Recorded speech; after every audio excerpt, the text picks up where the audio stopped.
Allyson Fanger is the costume designer of Grace and Frankie. I'm David Buchanan with Gold Derby. Allyson, you've been with the show for all 7 seasons. So I wanted to start by asking, was there a particular look or a piece or a costume that you had been wanting to use in the series and finally now had the chance because, it was the last batch of episodes? Well, I did go through because we had to change spaces from our space. We were at Paramount for a long time, and then we shut down for COVID stuff. And then when we came back, we moved into Sunset Gower. So it was like a good opportunity to go through everything. And I did pull out pieces because, you accumulate quite a bit over all those years. So I did pull out some pieces that I was like, oh, I never used this piece. And I didn't get them all in because I never know what's going to happen in the scripts and what's going to make sense. And then sometimes also, I don't know, we had more challenges with the doubling things and everything as we got, later in the later seasons. So not everything made it in, but I did manage to pull some things out of the catacombs and make sure that they had some life to them. Yeah. Oh, good. The last season, your characters, especially the main characters, have such a kind of recognizable and iconic look now, especially, we've been following them for so long. Yeah. But there are some changes to the character and to the characters. So, you're capturing that in your work. So I want to ask just a few questions on the main two to start. Number one, Jane has been, sporting her natural gray hair for the last few years, and Grace does so as well this season. So I just wanted to ask, how do you kind of account for that in your costume design? Does it change what you're putting on Grace, or, does it stay the same? No, it definitely did. That's a good thing to take note of, is we really had to change her whole palette. Not entirely, because, she has her classic palette. I like to say, her world started out very, very neutral, kind of cold and in a box, sort of, so to speak. Like I always said, she went from black to white, but only those versions. So like black, cream, gray, like almost like pottery colors, I like to call them, very in one palette. And then we did bring, over the seasons, we definitely brought more color into her world, into her life, and print, as she was influenced by Frankie and started to experience life in a more robust way. We brought in the color to her, and then go to, like, she turned gray, and I was like, okay, this color can't work, but Jane and I worked together, and we found all the colors that some worked the same. Pinks always worked on her nicely, but we really did change quite a bit. We that really pretty blue color that I used a number of times in the final season, that sort of aqua with a little hint of green in it, was gorgeous on her with the gray hair. And then certain things like the camel that I used to put her in a lot maybe wasn't hitting as well, so we just, Jane is so knowledgeable of what works on her and what doesn't work on her also, that we really collaborated on making sure she was looking her very best as usual.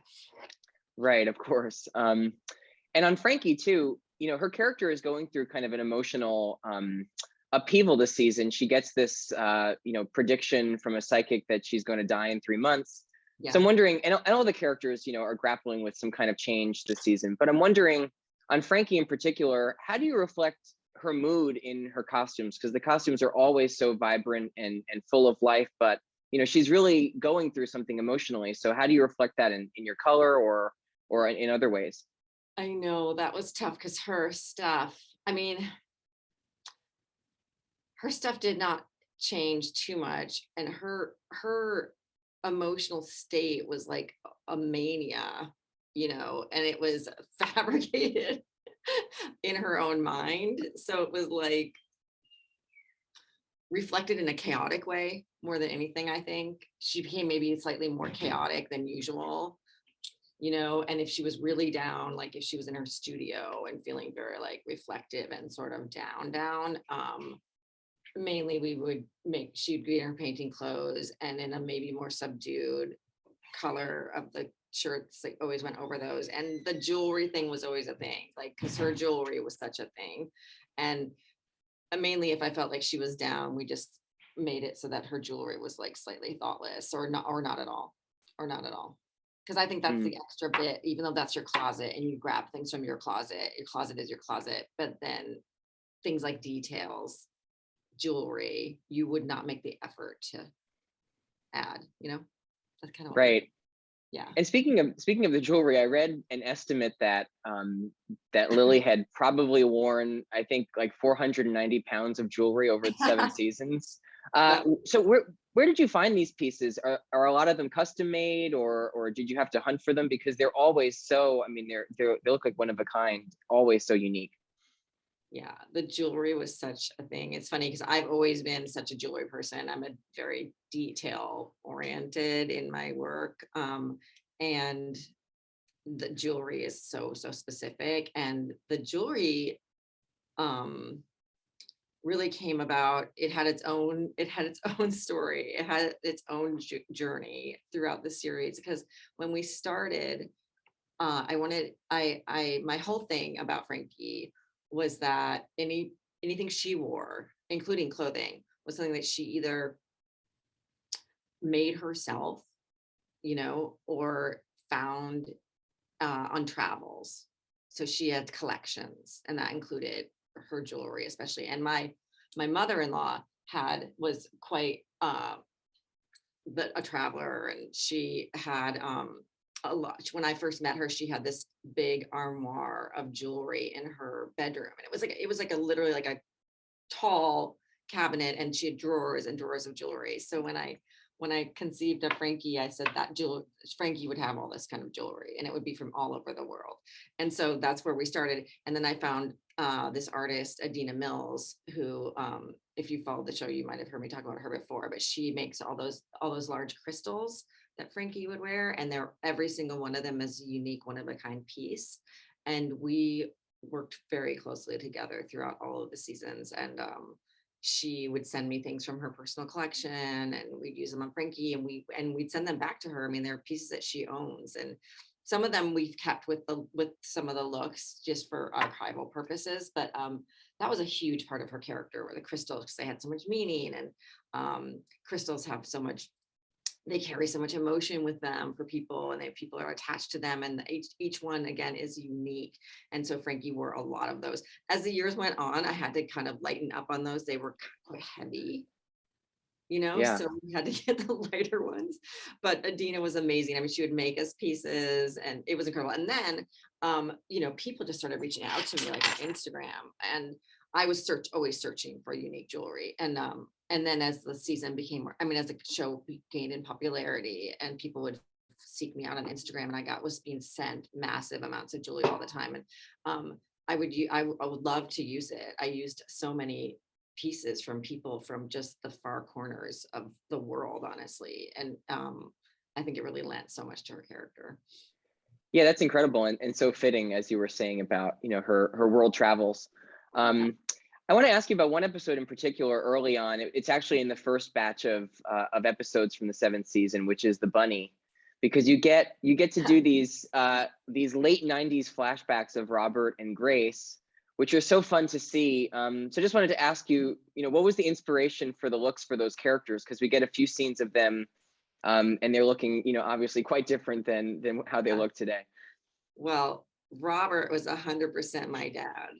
100%. It was so funny. I'm so happy you brought this up, because I was a crazy person about finding the right jeans for Robert for this moment, because my dad growing up in Minneapolis always wore these jeans that were kind of like the high-waisted kind of cowboy Burt Reynolds sort of jeans, and then with the crease, and I kept saying to my team, we need the crease, we got to find the crease. And they were like, why is this crease so important? But the crease was so important. And Martin was like slightly resistant to the whole thing. But then once it came together, it just was so perfect. It made me, saw him, and I was just so tickled every time I saw him walking around in that outfit. And then Jane, the Grace one was slightly, a little bit like my mom, but it was more of a researched, like, late 90s version with the Ellen Tracy high-waisted pants with the pleat and the, that jewelry and the hair. That was really fun because we didn't do a lot of that kind of stuff. We did a flashback early in the seasons, but it was more like a 15-year flashback, year-old flashback. But yeah, that one was a good one. Yeah, and there's so many characters on this show, series regulars, so I can't possibly ask you about all of them, but I'm just wondering, is there a favorite look for Saul or Brianna or Robert? I mean, so many, or Coyote, Bud, so many characters. So is there a favorite look from this last season from any of those characters that you want to talk about? Well, I kind of got to dress everyone up at the end there, because there were events. So even though I am a repeater of pieces, especially on a character like Coyote. And I think I'm happy you brought up the guys, because the Grace and Frankie have gotten a lot of attention over the years. And just this, somebody in Mashable did an article about Saul's shirts, just on Saul's shirts. And it was like, finally Saul's shirts getting the attention they deserve, because his shirts are pretty epic, right? Totally. And they came from and these are stores I used the entire run of the series. Like there's a store called Citron in Santa Monica where I used to get all those shirts for Saul. And as we worked with vendors, we just started working together, and then they would send me anything new. And they love the exposure. I love giving small businesses that kind of exposure. And so Saul would consistently say with his shirts. Coyote, we got to dress up a little bit at the end. I don't know if you noticed his suit he wore. We can do spoiler, right? Because there's no. Yeah. So when he got married, that suit, that 3-piece suit, he finally got to really dress it up, and he had that bolo, and that was really fun to elevate him. It's funny because Skydance gave all the actors like a certain amount of pieces of clothes from their closets, and so much of Coyote stuff was like thrifted. It was either thrifted or it was like replica vintage, because all his stuff was kind of quirky. And I also did a lot of relationship. I don't know if you noticed this or if viewers noticed this, but I really made relationships between the parents and the children stylistically. You could really see that some of what Coyote wore, he could have taken out of Saul's closet, so like that was a big piece of it for me. And same with Bud. I mean, Bud was like kind of prep, kind of that like a preppy guy. So he didn't really but he was kind of awkward, like Saul, like when Saul wasn't wearing his shirts, he was wearing sort of like either like a camping shirt or like something kind of like the button down collar, or kind of like a little awkward always. And that I felt like was a Bud thing. So that was the relationship there. And so those two got to be pretty dressed. I mean, Coyote especially, I got to really dress up. And then I'm trying to think of the other people in there. I mean, all those characters, oh my gosh, there were so many in the end one. It was nice to bring them all back, but I'm trying to think of anyone else that I felt specifically excited about. I mean, I was excited about all of them. We had those last fittings, and it was like, trying to make, it was like when we did the wedding, and I was just trying to we kept a cohesive palette for that the last scene on the beach with that big, there was that gorgeous tent that they were all underneath. So Dev, the production designer, and I, developed a palette actually based off of that, the tent, the colors that were in that overhang. And we kept all the characters in that world, so it would have a nice cohesive vision moment.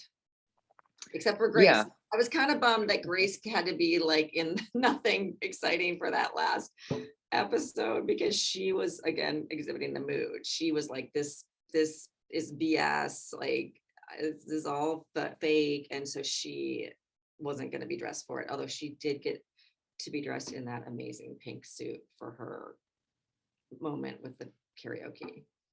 Yeah. I do want to ask some specifics about the finale. So if you haven't seen the finale yet, pause this video, go watch it immediately, and then come back, because I do want to get into a few specific scenes. Number one, the long-awaited appearance of Dolly Parton in the series, and in such a unique way. So I wanted to ask you about figuring out her angelic look, because it's very sophisticated but very unique. I mean, it's really so fitting. So how did you come up with what that look should be? that was really fun. That was so fun to do because, well, it was challenging because we had to work remotely. I was working remotely with her people, but I had a very specific concept in mind for this. And Marta and I talked quite a bit, Marta Kaufman, showrunner, talked quite a bit about where we wanted her to portray in that moment. And we wanted the angelic element to be intact, but we didn't want it to be, we knew the set and how it was going to be shot was going to be quite blown out. So we wanted to make sure that she sparkled like a rainbow, kind of, So, and I wanted to do, because Dolly has such a specific Dolly look about her, and I wanted to make sure to stay a little bit separate from that, but still make her feel right and comfortable, and you know what I mean, have the, what I'm trying to say. So working with her people was so important, regarding shapes and everything. And I did a concept sketch with this amazing concept artist, and I just wanted it to be a little like, because I feel like our show is very I know our show is elevated, stylistically elevated, so I wanted to make sure it worked within our world. And I sort of based it off like that Balmain jacket. I wanted the exaggerated shoulder and the shape. And I knew she was going to be sitting the whole time too. So that is its own challenges in and of itself, to make sure that you get all that shape. So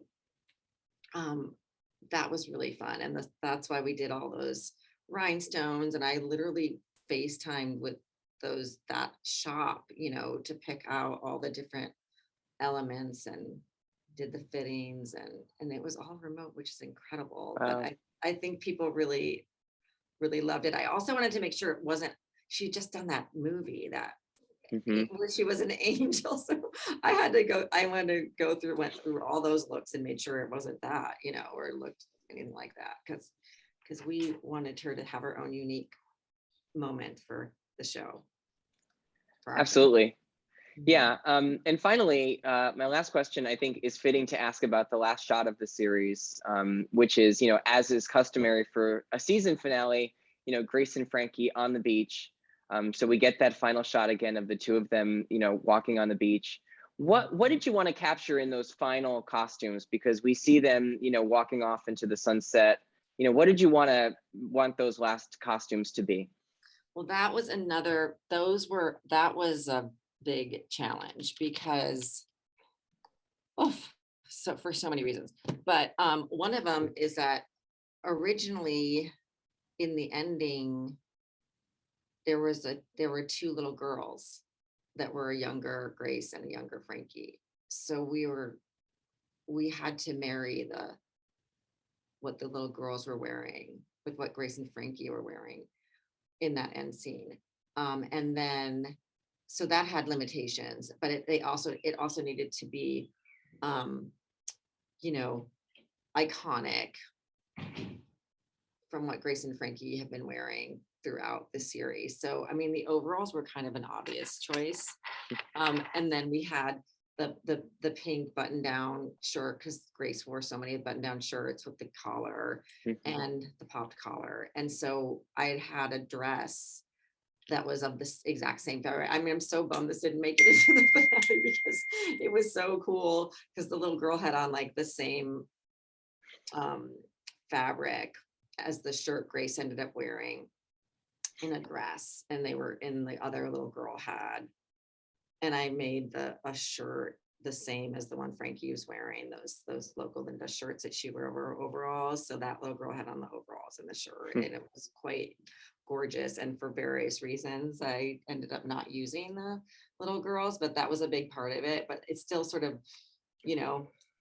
Frankie had that. I'm so happy, that big, cool jewelry piece that looks like a talisman of some kind for Frankie, and Grace in sort of a classic color for her, the pink. And we went back and forth with like that sweater on the shoulders, and then she ended up with the bigger sweater, I think, because she was there in the water too, which was like a whole thing. That was a whole thing. It was cold, they were in the water, but I think in the end it looks just like a vision, and I couldn't be happier with how it turned out. Yeah, Allyson Fanger, congratulations on the final season of Grace and Frankie and all 7 years of Grace and Frankie. And thanks so much for talking to Gold Derby today. Thank you. Thanks. It was great to talk to you.